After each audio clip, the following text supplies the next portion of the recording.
بسم اللہ الرحمن الرحیم۔ السلام علیکم ورحمۃ اللہ وبرکاتہ۔ شائقین عربی کو بیسک عربک گرامر کلاس میں خوش آمدید۔ ہم مبادی پڑھ رہے ہیں۔ ایک سوال آیا تھا آپ کی طرف سے کہ حرف کے ساتھ اضافت کا سبق بھی پڑھا دیں۔ یہ سبق دراصل ایڈوانس عربک کورس سے تعلق رکھتا ہے، جس کے لیے میری کچھ پلے لسٹیں موجود ہیں اس چینل پہ، دورہ صرف و نحو کے نام سے، جس کے اندر لفظ کی بناوٹ اور ساخت اور اس کی خصوصیات پر اچھی خاصی بحث موجود ہے۔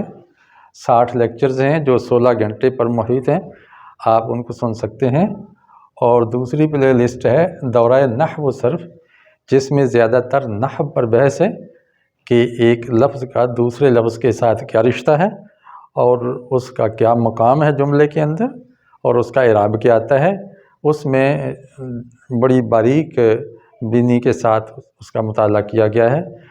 وہ بھی اگرچہ متوسط طلباء جو مڈل سٹینڈرڈ کے سے تعلق رکھتے ہیں ان کے لیے ہے، اور اس کے بعد ہائیسٹ جو لیول ہے اس کو بھی انشاءاللہ ہم اسی موقع پہ ڈسکس کریں گے۔ نحو و صرف کی جو زیادہ دقیق اور باریک مسئلے ہیں اس کو بھی لیں گے، اور شاید وہ مسائل آپ کے سوال اور جواب کے انداز میں ہوں، کیونکہ اگر آپ ایڈوانس جا رہے ہیں عربی گرامر میں تو آپ کے ذہن میں سوال آئے گا، اور وہ سوال بڑی دقت اور باریکی سے بیان کرنا ہوگا، تو ہم ایک الگ اس کی پلے لسٹ تیار کریں گے انشاءاللہ۔ ابھی یہ بہت سمپل اور سادہ اور بنیادی قواعد بیان ہو رہے ہیں، تاکہ عام لوگ جو عربی گرامر کے ریگولر طلباء نہیں ہیں، مدارس کے طلباء نہیں ہیں، بلکہ عام پبلک سے تعلق رکھنے والے ہیں، عمر کے کسی بھی حصے میں ہیں، ان کو کس طرح سادہ انداز میں عربی اتنی سکھا دی جائے کہ وہ قرآن مجید کو براہ راست کافی حد تک سمجھنے کے قابل ہو جائیں۔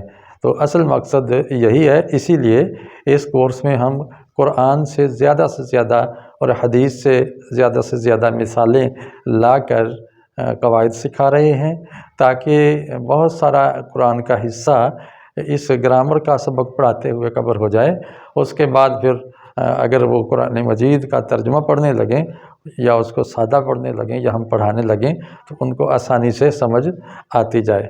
اس لیے اس کی بنیاد دراصل سادہ قواعد پر ہے۔ تو آج کے لیکچر میں بہت تھوڑی سی بات آپ کے سوال کے ضمن میں بیان کروں گا جو کمنٹ باکس میں آپ کی طرف سے آیا ہے۔ وہ یہ تھا کہ حرف کے ساتھ اضافت کے بارے میں بتائیے۔ تو یاد رکھیے کہ جو مجرور ہے وہ صرف مضاف الیہ ہوتا ہے، ہدایت النحو میں یہ بات لکھی ہے۔ اب یہ جو اضافت ہے یہ حرف کے ساتھ لفظاً ہوگی یا تقدیراً ہوگی، یعنی وہ حرف اضافت کا موجود ہوگا، نظر آئے گا، اور حروف اضافت زیادہ سے زیادہ 3 نظر آتے ہیں، ایک لام ہے اور ایک من ہے اور ایک فی ہے۔ یہ حروف نظر نہ آئیں، جب نظر نہیں آتے تو یہ مرکب اضافی کی صورت میں ہمیں وہ نظر آتا ہے، جس کی ابھی ہم تقریباً 10 لیکچرز میں وضاحت پہلے کر چکے ہیں، 10-11 لیکچرز میں اس کی یہ صورت نظر آتی ہے۔ یہ ایک مثال ہے، غلام لزید، زید کے لیے غلام یعنی زید کا غلام۔ تب اس کی ترکیب کرتے ہیں کہ لام حرف جار اور زید مجرور، جار مجرور مل کے مرکب جاری ہو گیا۔ یہاں اس کو مرکب اضافی نہیں کہتے، اگرچہ لام یہاں اضافت کی ہے اور یہی دراصل ہے۔ اور جب اس لام اضافت کو ہم ختم کر دیں تو یہ شکل بنتی ہے غلام زید، زید کا غلام۔ تو یہاں دیکھیں اس کی ترکیب ہوگی غلام مضاف اور زید مضاف الیہ، تو مضاف اور مضاف الیہ مل کے مرکب اضافی بن گیا۔ یہ تو تھا کہ مضاف الیہ کیسے آ رہا ہے، حرف کے ساتھ یا بغیر حرف کے۔ ایک دوسری صورت ہے کہ خود مضاف کیسا ہے۔ دیکھیں اضافت کی 2 اقسام ہیں، ایک معنوی ہے اور ایک لفظی ہے۔ معنوی اضافت یہ ہے کہ مضاف غیر صفت ہو۔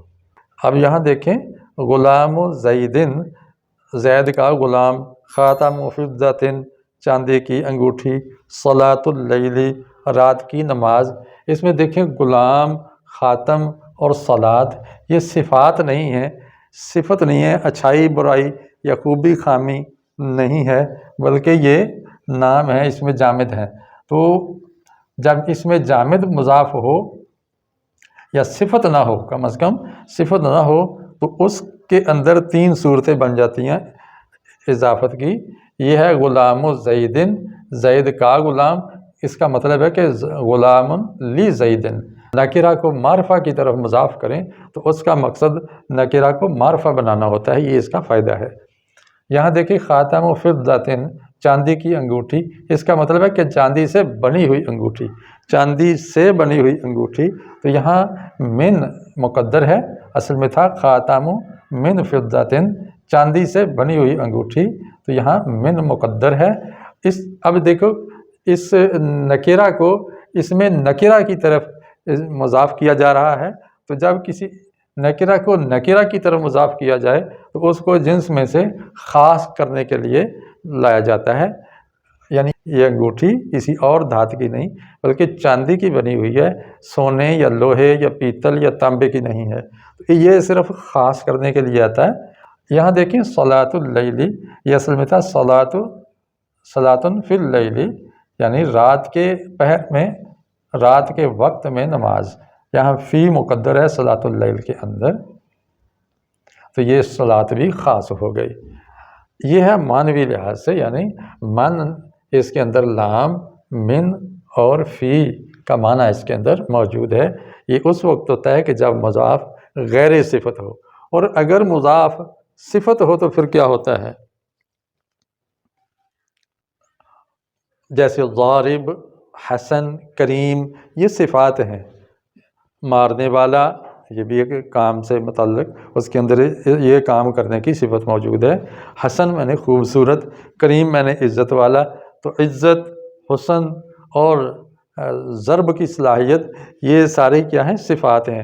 جب یہ اس میں صفت مضاف بن رہا ہو تو اس وقت اضافت لفظی ہوتی ہے، جیسے دیکھیں ضارب زیدن حسن الوجہ کریم المدینہ، زید کو مارنے والا، چہرے کے حسن والا، مدینے کا معزز، اس انداز سے اس کا ترجمہ ہوتا ہے، اور اس کا مقصد صرف انفصال کے لیے ہے۔ تو یہ تھا آج کا آپ کے سوال کا جواب۔